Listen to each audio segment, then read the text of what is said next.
Hi friends, my name is Chaitanya Patki and welcome back to my YouTube channel. In this video we are going to analyze the second ODI which took place at the Wanderers Stadium in Johannesburg between South Africa and the Netherlands, the last of the two-match ODI series, and a comprehensive thumping by South Africa of the Netherlands. South Africa winning this game by a huge mammoth margin of 224 runs. Winning the toss, Netherlands decided to bowl first, but they were in for an absolute hammering by the South African batting, and the gulf in class between these two teams is pretty much evident. South Africa, as I mentioned at the start of my last video in the first ODI, that they will be motivated, that because due to the Netherlands they couldn't qualify for the semi-finals of the T20 World Cup, and they took the revenge like anything, I would say. Quinton de Kock once again couldn't set the stage on fire. I think he's in a rough form after that century in the second T20 against the West Indies. Has not quite been able to light up the stage with his batting. 8 of 19 deliveries. He was undone by Vivian King, with Tom Cooper taking a simple catch. Bavuma unfortunately couldn't show his potential like he did in the last game. The South African skipper also departed cheaply for 6. His wicket was taken by Vivian King as well. Excellent power play bowling by the youngster. He was not overawed by the situation, was drafted into the squad, and he just justified the faith of his skipper. Rassie van der Dusen also looked very well, but was unfortunate not to continue for a bigger innings. 25 of 40 deliveries, which includes 2 boundaries. He was undone by Aryan Dutt, with Paul van Meekeren taking a simple catch, but Heinrich Klaasen scored 28 of 41 deliveries. He was undone by Shiraz Ahmed. Once again looked good. He also stroked 4 boundaries. He was very pleasing to the eye.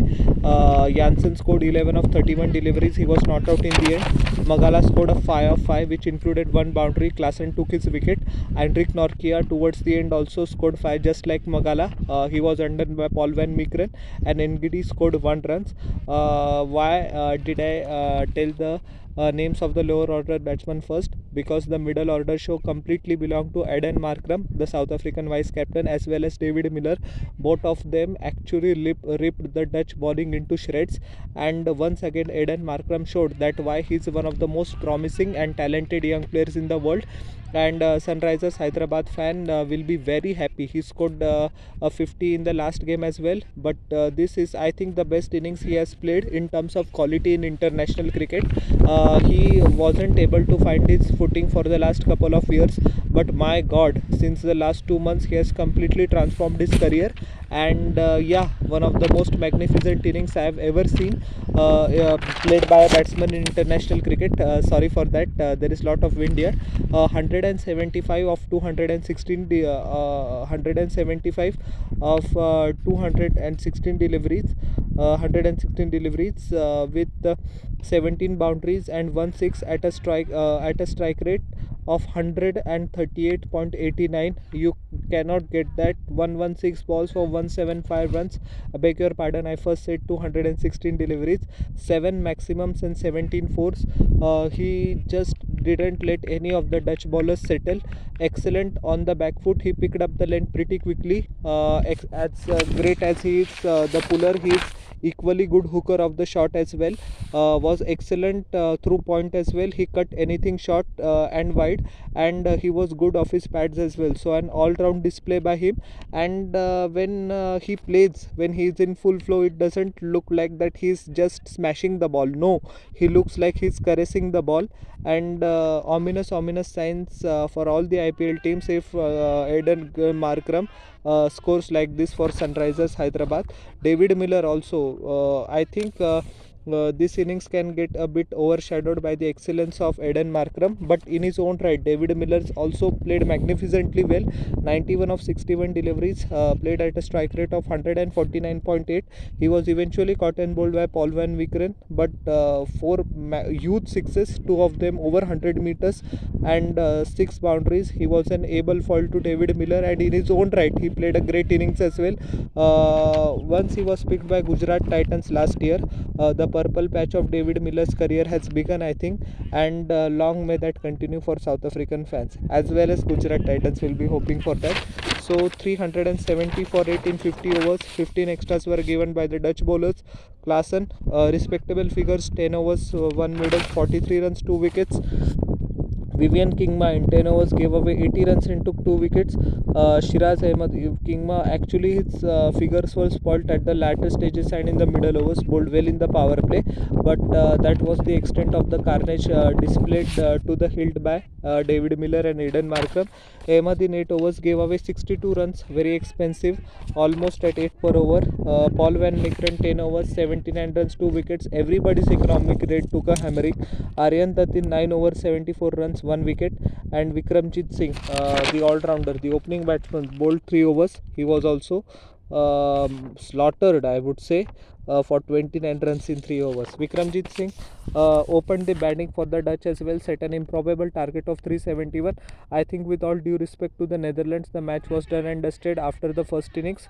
We just had to see that how the margin of defeat can be lessened by the Dutch batsman. 21 of 18 deliveries, 5 boundaries. He was bowled by Marco Jansen. Vikramjit Singh looked brilliant once again, but that is the problem with him. He looks great, but he's always unable to convert his starts into big ones. Max O'Dowd scored 47 of 49 deliveries, 8 boundaries. He will be kicking himself why he didn't continue. Both of the openers were undone by Sisanda Magala. Musa Ahmed scored very well, 61 of 69 deliveries, but he was always playing against the flow. 7 boundaries, 3 sixes. He was undone by the South African vice captain AIDEN Markram with a single catch through Hendrik Larsson. Baresi scored 29 of 36, once again undone by Sisanda Magala. Vikramjit Singh was bowled by Marco Jansen, not Sisanda Magala. Sorry for that mistake. Tom Cooper scored. The senior batsman, lot more is expected from in the middle order. 2 of 5 deliveries. Lungi Ngidi took his wicket. Scott Edwards showed some stomach, showed some appetite for a fight, but he was also eventually undone for 42 of 33 deliveries, 4 boundaries, 1 sixes. He was LBW by Aiden Markram. Ahmed scored 2 of 9. He was bowled by Magala as well as Paul Meekeren, who made the same feat. Once again clean bowled by Sisanda Magala on a duck. Frederick Larsson also bowled Magala duck. So Magala keeps bowling all these batsmen, bowling out all these batsmen in the lower order, and Vivian Kingma was bowled by Tabraiz Shamsi for his solitary wicket, 1 of 3 deliveries. 224 for 10 all out Netherlands in just 39.1 overs, couldn't even play their quota of 50 overs. That was the dominance of South Africa. Won the match by 224 runs, and man of the match was given to Aiden Markram for his magnificent performance, no doubt about that, and he was eventually adjudged the man of the series as well, because he scored in the 50 and also took crucial wickets in the middle overs for South Africa. Coming to the South African bowling lineup, their analysis: Lungi Ngidi 8 overs, 33 runs, 1 wicket. Jansen in 7 overs, 1 maiden, 39 runs, 1 wicket. Hendrik Nortje in 5 overs gave away 26 runs, bowled very well, but was unfortunate not to get a wicket, but that happens sometimes in international cricket. Rabada went wicketless in last game, but despite the fact of bowling well, so this happened to Nortje in this game. Magala for 9.2 overs, 43, 2 maidens, 43 runs, 5 wickets. He just wiped out the lower order, bowled well in the middle overs as well. Tabraiz Shamsi 4 overs, 1 maiden, 4.1 overs, 38 runs. I think is very expensive. Taken the wicket, and Markram 6 overs, 40 runs, 2 wickets. So a clinical display by South Africa, and now they will be hoping that the Dutch lose against Bangladesh, so that their automatic qualification will be sealed. If not, then they will have to play the qualifiers. But I think anyway South Africa will play the 2023 World Cup. So a dominant display by the home team against the Dutch, and I think the revenge is complete. The humiliation that South African cricket team faced after coming back to South Africa when they lost to the Netherlands was something else. Mark Boucher also departed, though this decision was taken beforehand, but this series win is a good confidence booster for the South African side, and hopefully they carry on like this in the future. So how did you like my analysis of the second game as well as the first game, the whole series? Please tell me in the comment section below, and don't forget to like, share and subscribe to my channel, and press the bell icon for further notifications. We'll meet in the next video. Till then, everyone, bye, and I'm requesting to you all humbly once again, please subscribe.